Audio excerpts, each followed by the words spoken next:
परंपरा आणि दर्जा या दोहींचा मेळ राखत राजपालने जिंकलाय सर्वांचाच विश्वास। म्हणूनच असंख्य कुटुंबांच्या बस्त्यांची परंपरा आजही राजपालमध्ये अविरत सुरू आहे। सूटिंग, शर्टिंग, साड्या, जेंट्स, लेडीज, चिल्ड्रन्स वेअरचे भरपूर प्रकार। हो, लग्नाच्या बस्त्यासाठी पाहुण्यांनी राखला यांचा मान आणि संपतरावांचं नाव घेते। राजपाल हाय आमच्या नगर जिल्ह्याची शान। राजपाल, नवीन नगर रोड, संगमनेर।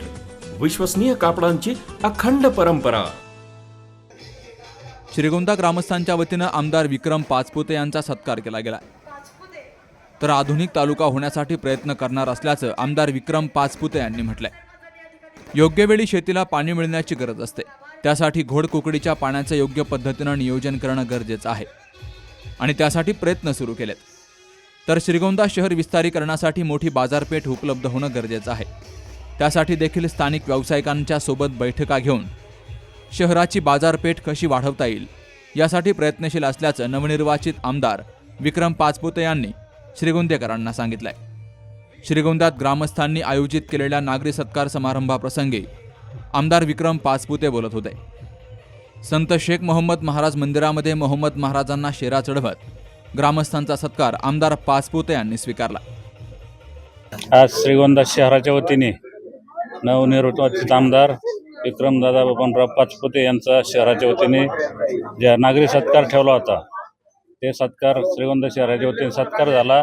श्रीगोंदा शहराच्या वतीने आम्ही त्यांना शहराच्या विकासासाठी नवीन पाणी योजना म्हणजे वाड्या वस्त्यांसाठी पाणी योजना नाही आहे, म्हणजे वाड्या वस्त्या पाणी जात नाही आणि सर्व उपनगरात गटर लाईन नाही, STP प्लॅन असे 2 मोठाले प्रोजेक्टसाठी आम्ही विक्रमदादाला आम्ही मागणी केलेली आणि शहरातून जे रस्ते जातात कॉन्क्रीट करण्याचे ते लवकरात लवकर नगरपालिकेच्या आधी चालू करण्यात यावे आणि श्रीगोंदा शहराचा ग्रामदैवत संत शेख मोहम्मद महाराज या मंदिराचा विकास करण्यात यावे, याच्यासाठी आम्ही त्यामुळे आमच्या ठराविक मागण्या मांडलेल्या त्यांच्यापुढं आणि त्यांनी बी आम्हाला का श्रीगोंद्याचा विकास करतेन आणि जे आम्ही सांगितलं आहे त्यात ते करतेन आम्हाला असा विश्वास आहे। एकदम चांगलं वातावरण आहे आणि मी निवडणुकीच्या आधीही तुम्हाला म्हणलं होतं की ही निवडणूक जनतेने हातात घेतलेली आहे।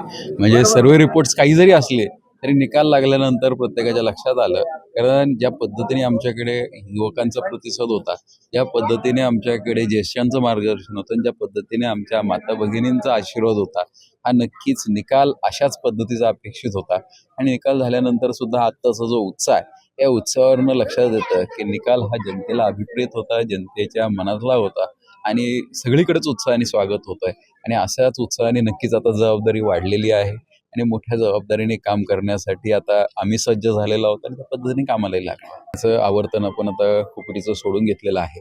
घोडही आवर्तन लवकर सुरू होणार आहे, पण आता टाकळीजवळ एक पुलाचं काम चालू असल्यामुळे आपल्याला आवर्तन सोडता आलं नाही। एकदा ते मेन कॅनलवरचं काम झालं की आपण घोडचंही आवर्तन सुरू करतोय आणि लवकर सुरू करण्याचं कारण असं आहे की आता डिमांड कमी राहते, त्यामुळे ज्या ज्या ठिकाणी खरंच गरज आहे अशा ठिकाणी आपल्याला पाणी देता येईल, तोही आपला प्रयत्न असणार आहे। त्यामुळे हा एक आता आम्ही नवीन प्रयोग करतोय, थोडं आवर्तन लवकर सोडून। दरवेळेस आपण साधारण 1 जानेवारीच्या आसपास आवर्तन घेत असतो, यावेळेस आम्ही 20 दिवस आधी आवर्तन घेतलंय, म्हणजे जानेवारीच्या पहिल्या आठवड्यामध्ये श्रीगोंद्याला पाणी मिळेल। आणि एकदा काय होतं, 1 जानेवारीला आवर्तन घेतलं की श्रीगोंद्याला जानेवारी एंडला आवर्तन मिळतं आणि त्यावेळेस डिमांड खूप झालेली असती, त्यामुळे फोडाफोडी बरीच होत असते। त्यामुळे हा प्रयोग जर यशस्वी झाला तर नक्कीच त्या पद्धतीने आम्ही प्रयत्न पुढच्या दृष्टिकोनातून करण्याचा प्रयत्न करू। त्यामुळे काही गोष्टी आहेत की ज्याच्या आता बदल करायला सुरुवात केली। मोठं व्हायचं असेल तर शहराची बाजारपेठ खूप महत्त्वाची असते। जर बाजारपेठ मोठी झाली तर शहर आपोआप मोठं होत असतं। त्यामुळे बाजारपेठ मोठं होण्यासाठी बाजारपेठेतले सगळे जे व्यावसायिक आहेत यांना एक तर सुरक्षेचं वातावरण तयार करून देणं खूप गरजेचं आहे। त्यामुळे नक्कीच त्यांच्यावर काही बैठका होतील। त्यानंतर इथे शिक्षणाच्या दृष्टिकोनातनं जो आपला दर्जा आहे हा कसा उत्तम राहील, कारण जर एकदा व्यवसाय सुधारले तर शहराचं शहरीकरण वाढतं आणि शहरीकरण वाढत असताना पुढची पिढी सुद्धा त्या पद्धतीने झाली पाहिजे। या टप्प्याटप्प्याने सगळ्या गोष्टी कराव्या लागणार आहेत, एका दिवसात होणार नाहीये आणि ही प्रक्रिया काही 1 दिवसाची, 1 वर्षाची किंवा एका पंचवार्षिकची नाहीये, ही चिरकाल चालणारी प्रक्रिया आहे आणि परिस्थितीनुसार आपल्याला काही बदल करावे लागतात। तर काही गोष्टी अशा असतात, काही प्रयोग करावे लागतात, काही प्रयोग यशस्वी होतील, काही प्रयोग अयशस्वी होतील, पण त्याची आपल्याला सगळ्यांना तयारी ठेवावी लागणार आहे। कारण बदल हा एका दिवसात होत नाही, बदल झालेला हा 100% चांगलाच असतो असं नाही। बदल हे चांगल्या चांगल्या दृष्टिकोनातनं किंवा उद्याचा दिवस हा चांगला असावा यासाठी बदल करावे लागतात. ते करण्यासाठी आपण सर्वजण प्रयत्न करू. श्रीगोंद्यामध्ये 12 ज्योतिर्लिंग आहेत, अष्टविनायक आहेत, पण हे सगळे खाजगी जागेमध्ये आहेत. त्यामुळे त्याला सगळ्याला विकासाला काही मर्यादा येत असतात. त्या दृष्टिकोनातून निधी आणायला काही मर्यादा येत असतात. आज म्हणजे संत शेख मोहम्मद महाराजांसारखे एक संत होऊन गेले की ज्यांनी धर्मनिरपेक्ष राहून कशा पद्धतीने आपण या काय म्हणू अध्यात्माकडे वळू शकतो की अध्यात्माची पूजा करू शकतो याचं उत्तम उदाहरण त्यांनी दिलं होतं. अशा संतांची माहिती ही संपूर्ण देशात सोडा संपूर्ण महाराष्ट्रात नाही आहे. कारण ज्यावेळेस मी त्यांचा नामोल्लेख केला शपथ ग्रहण करत असताना ते झाल्यानंतर अनेक आमदारांनी मला येऊन विचारलं नेमकं काय. म्हणजे थोडक्यात काय आहे की हे सुदैव म्हणायचे हे दुर्दैव की आपण सगळीकडे पोहोचू शकलो नाही. कारण इतकं मोठा वारसा आपल्या मतदारसंघाला आपल्या तालुक्याला आहे. हा वारसा आणि इतिहास हा आपण सगळीकडे पोच करू शकलो नव्हतो. हा जर आपण केला तर नक्कीच पर्यटनाच्या दृष्टिकोनातनं श्रीगोंदा विकसित होईल.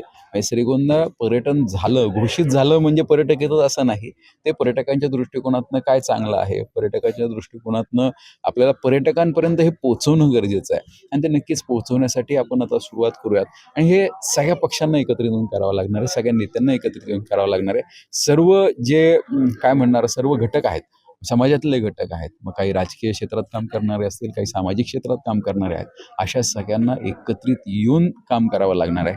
हा काही एकटा दुकट्याचा विषय नाही आहे किंवा फक्त आमदारांनी ठरवलंय म्हणून करायचं. जर आमदारांनी ठरवलंय की जर आमदार करतोय म्हणला ना तर आमदाराला खोडा घालणारे खूप अनेक असतात. त्याचा अनुभव मी भूतकाळात दादांच्या माध्यमातून काम करत असताना घेतलेला आहे. त्यामुळे श्रेयवादासाठी कोणतंही काम कोणी करू नये, म्हणजे माझ्यासहित कोणी करू नये. यासाठी जर आपण त्या ठिकाणी पावलं उचलली तर मला खात्री आहे की श्रीगोंदा हे पर्यटनाच्या दृष्टिकोनातून विकसित झाल्याशिवाय राहणार नाही. यावेळी नगर परिषदेचे नगरसेवक, ग्रामस्थ, कार्यकर्ते, पदाधिकारी मोठ्या संख्येनं हजर होते. Ganesh Kavitkar, C news Marathi, Shrigonda.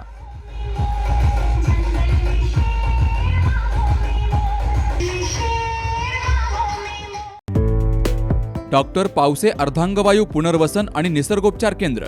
निसर्गरम्य आणि प्रदूषणमुक्त वातावरणात 20 कॉटचे उत्तम मशिनरी आणि सर्व सुविधा उपलब्ध असलेले सुसज्ज निसर्गोपचार केंद्र. अर्धांगवायू, मान, पाठ, कंबर आणि सांधेदुखी, हातापायांना मुंग्या येणं, टाचदुखी, चेहऱ्याचा पॅरालिसिस, ॲक्युपंक्चर, फिजिओथेरपी, जलचिकित्सा, बाष्पचिकित्सा, योग चिकित्सा, मालिश चिकित्सा, चुंबक चिकित्सा, आहार चिकित्सा आणि माती चिकित्सा. संपर्क डॉक्टर रमेश पावसे, ठिकाण हिवरगाव पावसा, रायतेवाडी रोड, तालुका संगमनेर. संपर्क 9623 25 67 22.